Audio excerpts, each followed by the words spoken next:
na siya aron puksa na siya o mais. O siguro makabalaw ko ta matagusa nga naa ko na nang naskilid ba sudlanan og mais sa ngalan ana sinanay ani nakabalaw anak sudlanan anang mais sa ngalan ana dugay. Makayan. Oo. Butlaw sa ngalan sa inyo. Oo. Sudlanan og mais. Oo dayon kada ko ana na inigbutang nimo ana tabon. Tabon na siya dayon tak pag sulod na pod butang takang na pud ka maro pag galakaw ra ka. O itudluan po ta o tanak pong tagiya sa uma itudluan po ta o kung sao na siya pa o pila ka pasi nga ibutang na ay upa tulo ay una duha ba na say kuan ba kana na say pila ka buok ang kinanglan ibutang ug usahay gani na ay mga panahon nga mo lima mo unom inigit sa nato nya kay atong tabunan na nato o makita na inig katurok na moingon at tagitaghan man lagi turok ni na inana ba usahay po sa ato sa ato ang kinabuhi nakoy mga panahon ba nga naputay na buhat nga dili maayo usahay ato ra pong tabunan usama ba yung anang kapugas usahay mabot panahon nga dili man ta perpekto nga tao apan usahay na di mga panahon nga matabunan po nato mga tuwa na mga nagbuhat nga dili maayo. O imatahom na kagabion atong kuwag pagtulon aning libro sa kuwan unang Korinto. Unang Korinto 3:16 abot ni siya sa kuwan ni siya 23 atong kuwag pagtulon na kung pagkabasahon ra diri sa 16 abot sa 17 apil ko ang basa 16 abot sa 17. Sulay duha-duha nasayop ka mo nga kamotemplo sa Dios ug pagpuyog diha kaninyo ang espiritu sa Dios. Busa ang muguba sa templo sa Dios laglagon sa Dios. Kay balaan ang templo sa Dios ug kamo mao ang templo niya. Amen. Loko tos na ulo maambot ha. Salamat Lord nilapit sa gabi o nako tayo. Salamat Ginoo na maraming ka Lord nag-atag na mo pusog sa mga adlaw kaliwala mo sa problema nga nagyatubang sa mga adlaw. Salamat Lord. Ikaw nag-iya, nag-atag na mo pusog. Ginaot Ginoo kamo na inyong pagmumuhan Ginoo pinagi nimo mga mensahe Ginoo. Ug pasayloa kami sa among mga kalapasan dili man kami tapos nito. Ang Ginoong Dios nagahangyo kami kanimo. Naot inyong pasayloa kami gikan sa pulong, sa buwat, sa mauna. O matahom na kagabion salig kami kanimo kanimo ang tanan o wala kami lain Dios nga bisan ka galagaran hindi ikaw lamang o tapos ka na kalagaran din yung tanan naman ang salamatan sa ngalan ni Kristo. Amen. Amen. O nato ang tema karon ang uma sa Dios. Atong mahibaluan karon kung unsa man ning uma sa Dios kay giingon diri sa kuan akong pagbabasahon ning background. Ang unang sulat ni Pablo alang sa mga taga-Korinto gisulat aron pagtagad sa mga problema nga nasinati sa simbahan nga gitukod ni Pablo dito sa Korinto. Ang maong mga problema may kalabutan sa Kristiyanong kinabuhi ug pagtuo. Ni-remind sila ni Apostol Pablo nga sila ang uma sa Dios. Inalan ang pingan nila ang ilahang pagka-Kristiyanon kang ang pingan ang ilahang pagkinabuhi sa matag adlaw. O dugang pa ni atong panahon na ang Korinto sa kadakong syudad nga Grigo puguluhang sa dakong syudad nga Grigo puguluhang syudad sa Romanhong lalawigan sa Akaya. Kuan ni siya kanang naa siya sa syudad priya ni siya o kuan ba ang kapital nato diri sa Negros ang kuan Dumaguete aw ang kuan pamamana pa sa kapital nato sa Negros Dumaguete. O muna yung ana ang tema sa kuan Korinto o gusto sa Ginoo nga sa ato pong kinabuhi bisan naata sa kanang crowded nga lugar kanang naabay mga nagkalain-lain nga mga nasa tong palibot dili gusto ang Ginoo nga madalata ba kay usa kita sa uma sa Ginoo. O sa ato ang pagpadayon ng sa ato ang pagkinabuhi sa matag adlaw kanunay nato nga duolon ang Ginoo aron dili mapukan ang uma sa Ginoo kung aduna bay unos nga maabot sa tuwang maabot nga kanang kusog kayong init ya posible nga kanang uma malawong na siya kanang naay gipangkanom apan gusto sa Ginoo kaliwala sa mga kalisod kaning kanang init nga kung di paabot nga kanabang maabot ang panahon nga naata sa lisod nga sitwasyon, gusto sa Ginoo nga mustanta sa pagkamatarong ng gihapon. O dugang pa niini tulo ka butang ra ato ang makuha pagtulunan karon gabi una unsay lisod diha sa pag-uma, sa kahay lisod diha sa pag-uma sa pag-usa nato nga kinabuhi. Bato Okay.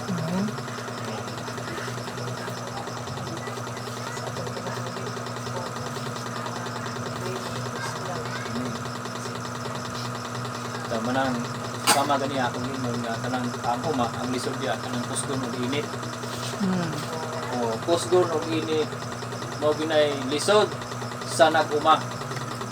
O susama sa ato ang susama sa ato ang pagkinabuhi kusog ng mga problema. Unay kinahanglan ang Ginoo nga mustan kita sa pagkamatarong barugta nga uyon sa kabubuton sa Ginoo. Sa sitwasyon po namo karon gani nga na mga kanang pamilya mga tagsa dili nato himuong babag nga kita Kristohano dili mawala ang atong pagka-pamilya, kanang dili mawala ba ang pagka kanang itagsa namo. Kinala mo bisan sila na sila gibuhat nga dili uyon sa kabubuton si Ginoo, nang inom nagbijuke, dili pwede nga mawala ang ako ang pagka-pamilya nila.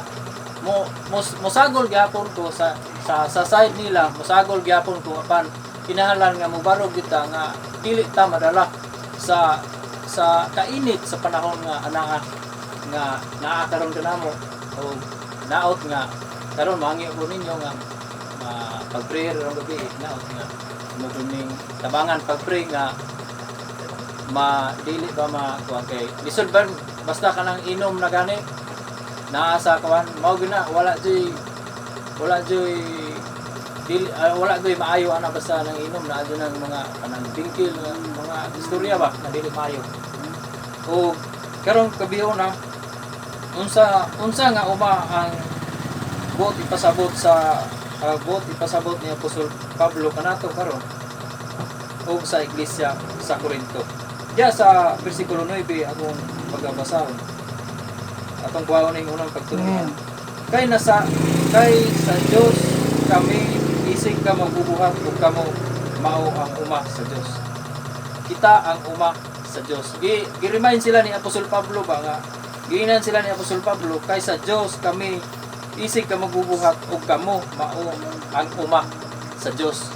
Kay nakita man gud ni Apostol Pablo nga kining mga Kristohanon dito sa Corinto gagi kuan maguni sa Hudyo o Gentil ni nga wala na sila magkinabuhi nga uyon sa kabubuton sa Ginoo ba nga gi-remind sila ni Apostol Pablo nga kamo ang uma sa Dios og kita usab sa tong kinabuhi karon kung nabati nato nga ang libro sa Corinto magkapahinom nato dalaygon kayo ang Ginoo og naot nga tinuod jud kining sulat ni kaning sulata wala din siya address kinis mga taga Corinto sa mga Kristohanon dito. Karon ato ang tugutan nato nga atong kinabuhi nga ma-connect diha sa Corinto aron ma-aware ta kung unsay dili maayong gibuhat nila dito o ma-apply pod sa ato ang kinabuhi. O dire kinahanglan dili kita minanduan sa kasina. Ay gi-remind sila ni Apostol Pablo diri sa bersikulo 3 kay nagkinabuhi man gihapon kamo ingon nga mga taong kalibutanon. Ningon sila ni Apostol Pablo nga Kristo ugbot pasabot ba Kristohanon ta mo nya nganong nagkinabuhi mamo nga dili na uyon sa kaubuton sa Ginoo. Ikuan niya ang mga Kristohanon sa Corinto. O gingon dire kay dili ba ang inyong kasina o panagbingkil nagpailaman nga kalibutan gihapon kamo o nagsubay ni ining dalana. Ang punto ni Apostol Pablo nga human sila unta ni kanang didawat sa Ginoo nga mao'y personal nga manuluwas dili sila magkinabuhi nga dili uyon sa kabubuton sa Ginoo. Kinahanglan dili dili sila unta nga magkinabuhi nga minanduan sa kasina. O sa to usab nga kinabuhi karon nga hinaot nga ang ato ang pagkinabuhi dili ko minanduan sa kasina. Kaya usahay man gud kining kasina mao sampot mo guni sa dili maayo. Ato na abrihan atong una-una og kaning atong kasing-kasing ba nga kaning sa ani pa usahay ni kasina magkuan ko ni kay nang imong silingan ato ta sa silingan og sa kana akong silingan magngutang isag motor inani na lang ayun na awon silingan mangutang isag motor unya tingala ko na nami si motor di mangutang pugog motor oh unya wala ko kabalo nga katong iyang motor di ay katong iyang motor na iga sponsor ato nga mao binulan oh unya ako natingala ko niya nga nung tawhay man siya kaayo nagbayad ani nung tawhay man siya kaayo nagbayad aning ko ana unya ako nagkalisod man kaya di ito ang ako ang nasa kong kasing-kasing nanduan ras kasina wala na ako masayod kung na di ito sila sa labutan atong naigabayad di ay unang usahay ang kasina mo resulta ang dili gid usahay kaning kasina mo resulta gid dili maayo o dire kinahanglan dili kita minanduan sa panagbingkil nang gi-remind sila ni Apostol Pablo nga dili unta nga ano bang minanduan sa panagbingkil kay giingon dire kay nagkinabuhi man gihapon kamo ingon nga mga taong kalibutanon kay dili ba ang inyong kasina og panagbingkil nagpaila man nga kalibutanon gihapon kamo ug nagsubay ni ining dalana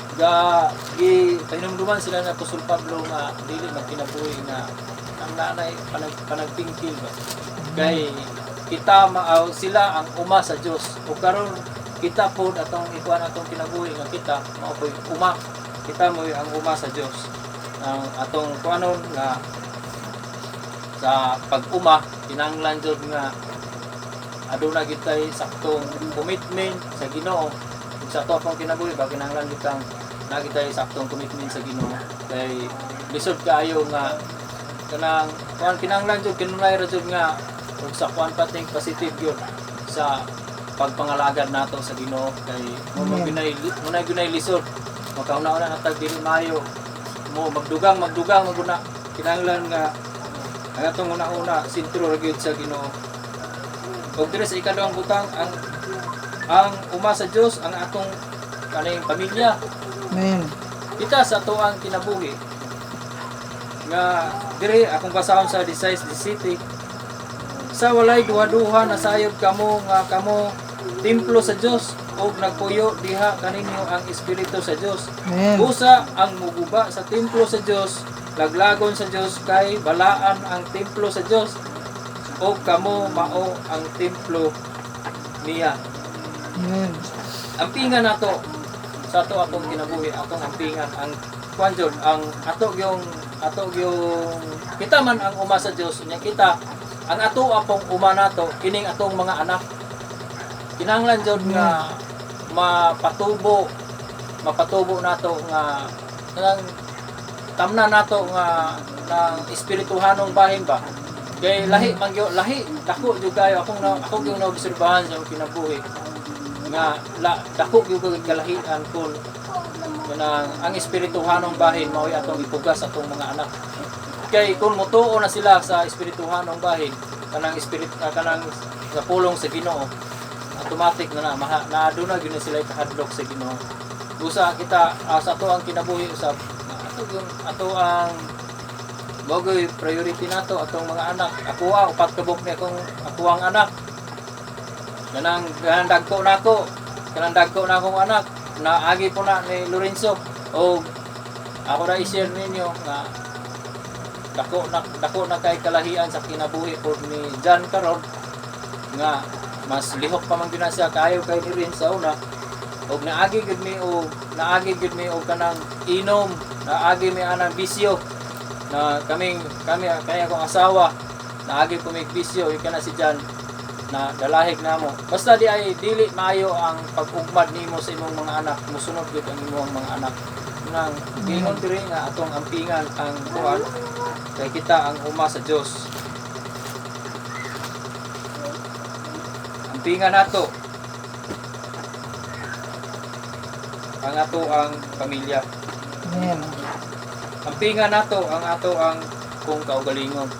Mao gyud pinaka importante sa ato ang kinabuhi nga ampingan nato ang ato ang kaugalingon kay kita mao'y templo man ta sa Dios. Kita may templo sa Dios atong ampingan ang ato ang kaugalingon. Kay gingon diri Amen. sa walay duwa-duwa nasayod kamo nga kamo templo sa Dios ug nagpuyo diha kaninyo ang espiritu sa Dios. Busa ang muguba sa templo sa Dios, laglagon sa Dios kay balaan ang templo sa Dios ug kamo mao ang templo niya. Kita ang ato gyud ampingan ng kinahanglan jud nga na duulo nato kanunay ang Ginoo. Amen. Di wala may perpektong tao kita tanan. Di maguta perpekto apan buwan sa pagpanalangin sa Ginoo.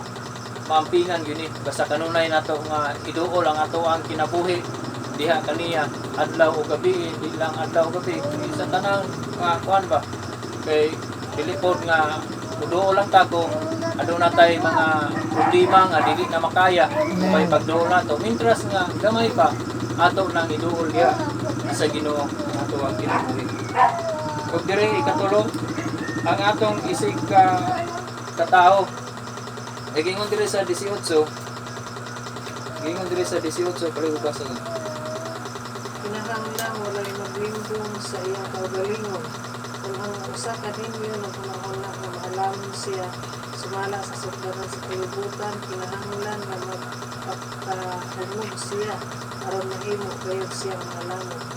kuan kaning gi-address niya kuan gi-address ni sa kuan sa Hudyo nga kay nag-claim man guning nga Hudyo nga malamon man guni sila o sila mo'y perfecto ba nga kuan sa Ginoo, sila mo'y kasunod sa pamalaod o na sila mo'y unta mo'y maka kuan sa kaning singalan naming panalangin sa Ginoo o gusto sa Ginoo nga sa ilang kinabuhi nga nabang saya kanabang singalan naming